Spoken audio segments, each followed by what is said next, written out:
Il est 14 heures, bienvenue dans le flash d'information sur l'Évidence TV.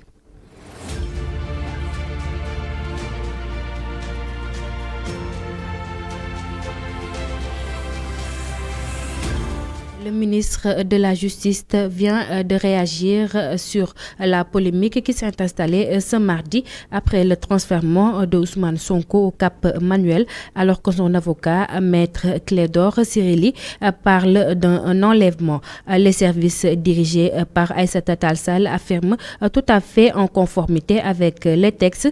Le détenu Ousmane Sonko est régulièrement sorti de la réanimation sur décision du médecin conformément au bon de sortie émis à cet effet.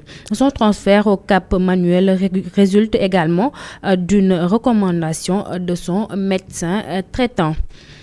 Après Boubacar Camara, ce fut au tour de Souleymane Jules Diop de proposer le report de la présidentielle hier dimanche, ce qui est impossible selon Ismaël Madior Fall, l'actuel ministre des Affaires étrangères, auteur de la première réforme constitutionnelle. Le report de la présidentielle, une idée saugrenue dont l'État n'est pas demandeur. Objectivement et subjectivement, la présidentielle du 25 février 2024 ne peut pas être reportée.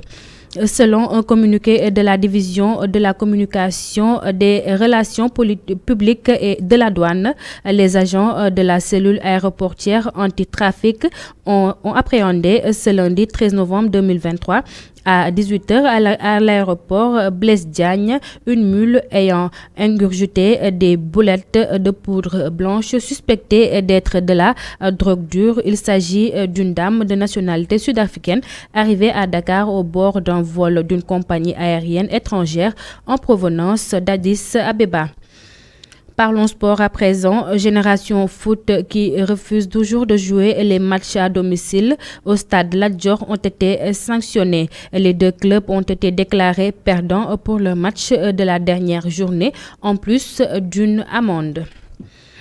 L'actualité internationale, la justice française émet un mandat d'arrêt contre Bachar al-Assad. La justice française a émis un mandat d'arrêt international contre Bachar al-Assad.